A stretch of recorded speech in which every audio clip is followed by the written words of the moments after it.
Thank you to my newest patron, Andrew David. I appreciate your support, and as always, you can reach me with any questions or concerns via Patreon PM, Minds.com, or Twitter at A Helping Hand for Me. Every dollar helps, every dollar is appreciated, and every pledge of $10 or more will earn you a permanent spot in my video credits. To all others who would wish to support this channel in a different way, my horror anthology, Pleasant Nightmares, is available on Amazon via Kindle and in paperback. Links in the description. So, since it went up on May 10th of 2017, my video discussing Marvel's diversity problem has consistently pulled in the most traffic and the most support across the board. Over this past week alone, I've gained another surge of over 200 subscribers from that video, and I felt it was time to address the topic again, particularly the general mood concerning Marvel Studios' approaching film, Black Panther. Now, as I've said before, I cannot comment on the film itself until I actually see it, and I reserve judgment until I do. However, there is plenty that I can say regarding the extremely racially charged anticipation surrounding it. Whether or not my fears of social justice making its way into this film are to be realized, there is already an unnecessary climate of pandering and black pride that pervades all of its social media and online promotional materials, and it has been a major turnoff that only gives me more cause for concern. For example, Disney World's Black Panther pin caught in skin tone controversy. Social media users were in an outrage Sunday afternoon after a post suggested that the Pin Traders store in Disney World's Spring Marketplace is selling a Black Panther pin that features T'Challa, the hero of the upcoming movie, wearing a black mask over a white face. However, additional photographs suggest that a camera flash may have lightened the skin tone in question. That's right, that's all it took. If you ever needed an example of just how badly SJWs would handle this or any other black character being whitewashed to the same standard as how they change the race of white characters, I can't imagine a better example coming along. All it took was a slight design screw-up under the wrong lighting conditions for people to lose their fucking minds. They treated it as if it was intentional, as if someone in the design process was actually out to make the character look Caucasian in a direct affront to black people everywhere. So can you imagine what kind of response it would get if it not only was intentional, but if a major personal motivation of his blonde-haired, blue-eyed alter ego was in his treatment as a lesser human being by the black people around him due to the color of his skin? The hypocrisy is palpable. Since my last Marvel video went up, I received more than a little pushback based on things I never said and indicating that those behind the pushback never watched the video before they saw fit to comment. The primary presumption being that I just don't want to see women and people of color succeed. But anyone who actually watched the video could tell you that it was never the race or gender of these characters I took issue with, but rather the insulting and alienating victim narratives that came with those changes. And yet, in the case of this stupid Black Panther pin, the outrage displayed by the people protesting actually was sparked by race and race alone, without any indication of deliberate intent, and without any other details of the character's identity having been changed. But of course, even with such an explosive response to such a trivial accident, I don't expect to see any critical introspection from the SJWs who protested it anytime soon. People, it is as simple as treating others as you would want to be treated. Listen to my words. I do not care about the history of slavery. I do not care about the history of Jim Crow laws. Most of you were not around to live under segregation, and none of you were ever enslaved. The white people of today, the ones you are calling privileged, were not responsible for it, and they certainly did not do it to you. Your double standard is not justified. Another pandering rag pushing Black Panther for the most shallow of reasons would be Forbes.com, declaring proudly, if you're excited for Black Panther, go see Proud Mary. And Proud Mary, if you're not aware of it, really doesn't strike me as anything remarkable, nor will it likely interest anyone who sees movies based on their actual content instead of race and gender quotas. Honestly, it makes me think we're entering into an all-new era of blaxploitation films, because its trailer conveys precisely nothing about the story, instead opting to showcase the black female title character shooting the hell out of a bunch of black men to Tina Turner's rendition of Proud Mary, for whom the movie was undoubtedly named. It basically comes off as Kill Bill, but with black people and probably a less talented director. And in contributing absolutely nothing more than the trailer did in terms of explaining this movie's plot, because it's a detail about which he apparently couldn't care less, this is precisely why Forbes writer Scott Mendelson wants you to see it. We talk a lot about representation in mainstream movies, be it gender parity or racial diversity, but in actuality, when the chips are down, we too often ignore what we say we wanted. Oh sure, it's great that Wonder Woman gave us an ass-kicking female superhero that grossed $821 million worldwide, but Ghost in the Shell, Underworld, Blood Wars, and Resident Evil The Final Chapter still tanked in North America. We are all, rightfully, championing Lady Bird as a female-directed, female-centric coming-of-age story, yet where the hell were we when Edge of 17 came and went in a flash? We'll fan-cast Idris Elba as James Bond and then blast those who disagree, but will we bother to rent The Take, where he essentially plays a James Bond-type secret agent? We are thrilled about on-screen representation of black men and women in mainstream entertainments, but we ignored Queen of Katwe and may not show up for David Oyelowo's Gringo. I swear to God, man, do you know what you sound like right now? You do not know the way, but in time I will show you the way. You understand? I will show you the way, and in time you will learn the way. But right now you do not know the way. You do not know the way, and I will show you the way. You are not ready for the way, but I will show you the way. You understand? I'll show you the fucking way.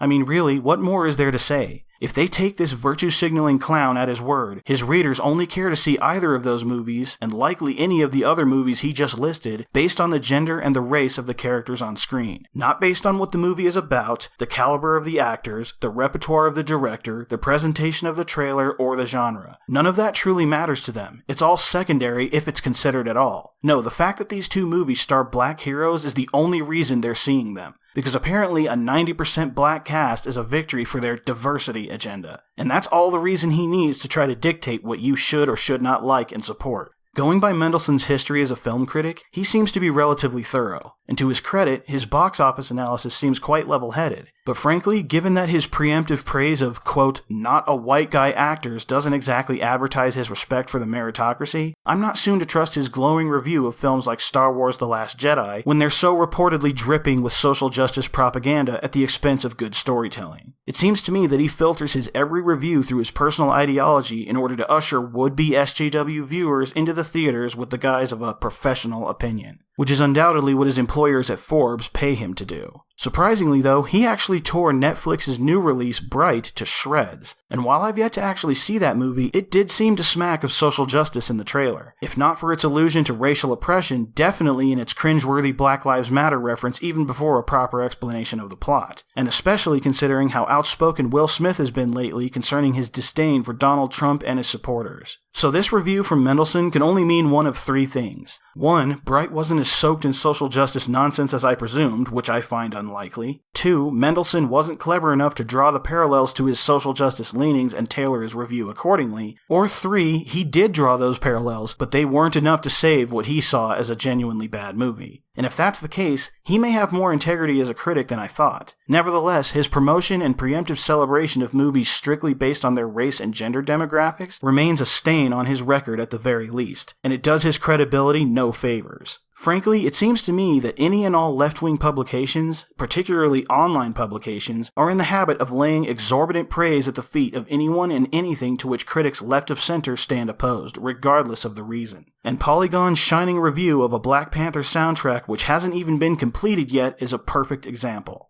I know a great many people on either side of the political fence that subscribe to the opinion rap is crap, but I'm not one of them. I'm definitely no fan of this modern mumble rap nonsense, but there have been a decent amount of artists in the history of the genre that I have appreciated. However, regardless of whether you love or hate this new soundtrack for its own sake, the fact is that Marvel's use of epic choruses and orchestral themes has been a strong part of their brand for quite a while now, just as much as their logo introductions and Stan Lee's cameos. Admittedly, this is more a product of common trailer soundtracks for action movies, and especially superhero movies, in the early 2000s than it is anything of Marvel's own devising. But as time went on, it became a mostly consistent part of their brand image. So when Black Panther's movie trailer shows an evident desire to replace that brand image with the king goes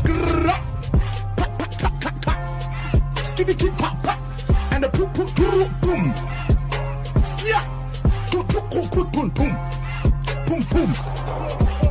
it gives a very strong impression that their only goal is to pander as hard as they can and by any means necessary. Most of the trailers associated with the Marvel brand, whether by Marvel Studios itself, Columbia, or Fox, have followed this tradition, though they did deviate into other music genres as well, of course, mostly variations of metal or electronic music, and a few even abandoned the orchestral theme altogether. But those that did usually did so in favor of a particular song that was either an obvious reference to its namesake, like Black Sabbath's Iron Man for the first Iron Man film and and Led Zeppelin's Immigrant Song for Thor Ragnarok, or a reference to a plot point, like Blue Suede's Hooked on a Feeling in the first Guardians of the Galaxy. But the soundtrack for Black Panther is apparently entirely new and in reference to absolutely nothing about any of these characters other than to say, this one's for the black folks. Though there are a few moments of generic and culturally inaccurate action trailer jungle beats here and there, the soundtrack so far has been a squandered opportunity to include authentic African music in the mix, which would have made a hell of a lot more sense given the story, the opening setting of Wakanda, and what is meant to be a dignified image of Wakandan royalty. Marvel, we're not stupid, okay? When you choose to forego these opportunities in favor of a much more Americanized sound that appeals mainly to a specific demographic within the African American population, we know that it wasn't a creative decision nearly as much as it was a marketing tactic. If you're going to do this, then do it in a way that makes sense. Forgiving whatever social justice floodgates this might have opened, if this iteration of Black Panther's alter ego had grown up as a black child in, say, Compton or South Central Los Angeles, and his early struggles had to do with gang violence and poverty, it would have made sense if you used a track like, say, Dear Mama by Tupac Shakur. I wouldn't oppose that at all. It might even bring back fond memories of Boys in the Hood. As racially specific as that movie was, in my eyes, it was a damn good movie with a powerful message. And I'm not going to say that there wouldn't be select groups of racists here and there who would oppose it, as I'm certain that I'll get my fair share of comments criticizing me for liking that movie as well, and possibly even for the same reason. But so long as you didn't absolutely drown it in a divisive white privilege narrative, I can guarantee you that a hell of a lot more non-black viewers would see that approach as one with creative integrity instead of a pandering political agenda-driven cash grab. And most stunning of all was the hashtag Boycott Black Panther debacle. More specifically, how a single social media account managed to start a race-baiting shitstorm that spread like wildfire in a matter of days. Is Black Twitter boycotting Black Panther because Michael B. Jordan isn't dating a black woman? Many are anticipating the February 18th release of Marvel's Black Panther. However, people are losing it on social media after many tweets began accusing black women of boycotting the movie because of actor Michael B. Jordan's alleged girlfriend. The star was recently spotted with someone suspected to be his girlfriend. When pictures of the duo hit the internet, many were reportedly outraged that the woman pictured was not black and threatened to boycott his upcoming movie. In November, Jordan shared the biggest rumor he'd heard about himself. He said it was that I don't date black women. Despite disputing that rumor, several were quick to share their thoughts about the 30-year-old's personal life. A few criticized him and other black actors for not dating within their race. And then they show the original image that started this whole clusterfuck in the first place. An image posted by what is largely being regarded as a troll account, particularly by black girl nerds, who proceeded to write an article essentially detailing how the internet failed black women because did no one remember that we were the same group who mobilized to defeat both Trump and the pedophile Roy Moore? We succeeded in the latter because it was solely based on popular vote. You should remember. The headlines applauding the force that is black womanhood for saving Alabama from its racist and morally backward self. I say that because white women and men voted overwhelmingly for placing a child predator, known racist, and constitutional opponent in Congress. The accolades were loud, deafening. So why would you fail to give us the benefit of the doubt when such an obvious troll bait of a story came across your desks? Well, in this excerpt that so handily summarizes her entire race-baiting grievance, she demonstrates that she completely misses the point. Because whether or not that account was a troll account, and whether or not there was ever actually going to be a boycott, is totally irrelevant. The telling part of all of this was not in what was originally said, but in the explosive reaction to it. The lady doth protest too much, methinks, because even though she goes on to flatly outline the stereotype of black women hating black men for dating white women as a complete fiction without basis in reality, her own article is absolutely dripping with the racist vitriol she claims doesn't exist. And damn near every tweet that both she and AJC cite in response to this fiasco, whether in support of a boycott, in opposition to a boycott, or even outright denying the possibility of a boycott, was rooted in the evidently grave personal importance of race to the people who wrote them. Let's have a look, shall we? When Michael B. Jordan's fans see his girlfriend, they gon' cancel him. The same way they canceled Michael Ealy, Taye Diggs, and Jesse Williams. Black men fell for troll accounts on Michael B. Jordan's Instagram account regarding the imaginary Black Panther boycott and threw black women under the bus. I guess Michael B. Jordan is Michael Bay Jordan no more. All day, black men have pushed this imaginary Black Panther boycott, threw black women under the bus, and then threw LGBT under the bus. The fact that it has 600 plus retweets, I'm done. I'm seeing a whole lot more tweets from black men saying black women are boycotting Black Panther and are upset about Michael B. Jordan dating a white woman than actual black women being upset. Black women boycotting Black Panther because Michael B. Jordan isn't saying a black woman. Hashtag nice try white people. I assume he meant dating, not saying.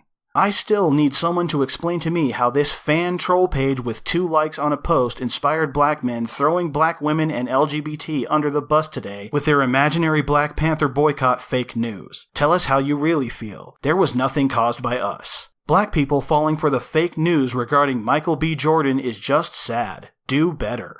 And that's just sampling from those 2 articles. That is to say nothing about the tweets they didn't pick up on in the days that followed. If you want to hashtag boycott Black Panther, go ahead. I'll be right there supporting hashtag Black Panther, putting my hashtag black dollars towards some great hashtag black actors so that hashtag black men and hashtag black women can get an Oscar. Then I'll go home and read the book hashtag A Black Man Has 9 Lives. Real book, by the way. Black women, when are we going to have enough abuse? They rape us, beat us, abandon us, and our children. Hate on us at every turn. It's time to abandon ship. Africa belongs to us, and there are beautiful black men there who want to love us. It's time to go, ladies. Hashtag boycott Black Panther. This hashtag Black Panther hoax is what happens when we continuously stroke these ashy black men's egos. They really think that black women's lives and well-beings revolves around them and who they wanna fuck. Y'all boycott is stupid. You didn't boycott that dude that cheated on you. I'll be there with my dashiki on. Hashtag Black Panther, hashtag boycott Black Panther. I will hashtag boycott Black Panther. 1. Protag and antag 2 black men. 2. I don't win when the movie wins. 3. I care who my actors date. Hashtag boycott Black Panther. The fact that anyone would run with this bullshit further illustrates the point I make often. Black women, we are not wanted here. Why subject future generations to the abuse we and our ancestors have lived through? Africa is waiting. Let's get out of here. When have they ever made a movie about us that wasn't filled with stereotypes, lies, and half-truths? This is no diff. Hashtag boycott Black Panther. Let us fight this battle so that our children will not have to, black people. Hashtag boycott Black Panther. Gee, I sure would like to set those people on fire over there. But I'm way too far away to get the job done. If only I had something that would throw flame on them.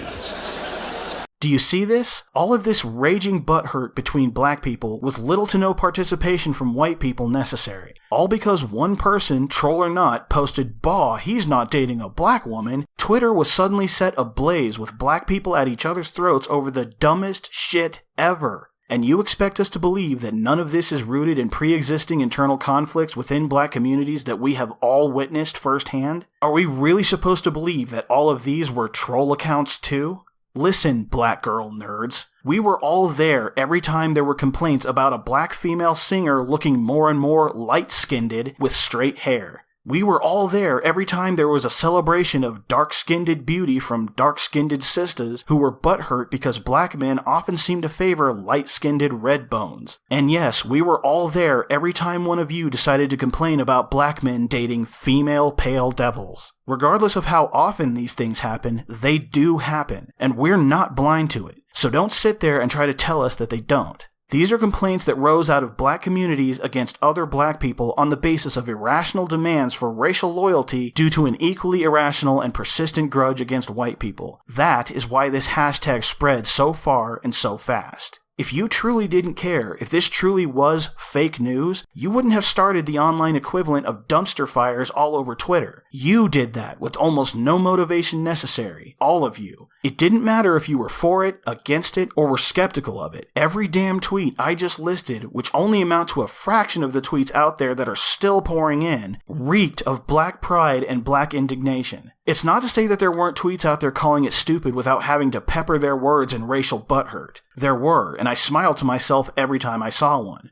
But with the larger consensus of reaction to this one stupid post, anyone who bore witness to it has absolutely no delusion about just how many of its record-setting ticket sales went to patrons who intend to show up in their dashikis with massive chips on their shoulders. I say again, I will reserve judgment of the film until I actually see it for myself. And I reiterate now, for what must be the 10th time, that I am neither white nor black. I am a child of both races who has seen both races at their best, at their worst, at their most cooperative, and at their most combative. As such, I am not a white supremacist, nor am I a black supremacist. I condone no form of racial supremacy, and my quarrel is with those who serve to keep these age-old racial vendettas alive. And that includes pandering media outlets, the black racial loyalists to whom they pander, and the white racial loyalists who insist on returning fire. All of you who insist on speaking for your entire race, your entire gender, your entire sexual orientation, or your entire religion, you all disgust me. And it is my dream to see humanity outgrow you, understand you for the bigots that you are, and relegate you to the annals of history where you belong.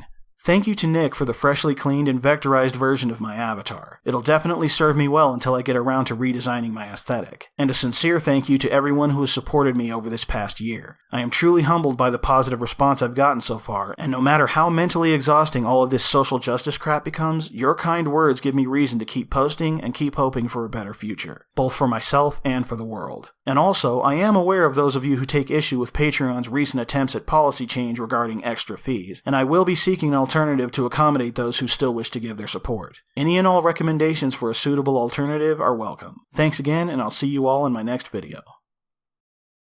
Thanks for watching, guys. If you like what you saw here, have a look at my other videos and leave me your thoughts in the comments. If you support my message, then please like, favorite, and subscribe. If you'd like to help this channel improve, you can reach out to me on Twitter or on Facebook with any suggestions. And if you'd like to support me more directly, please consider following me on Patreon. Links in the description. Thanks again, and I'll catch you all in my next video.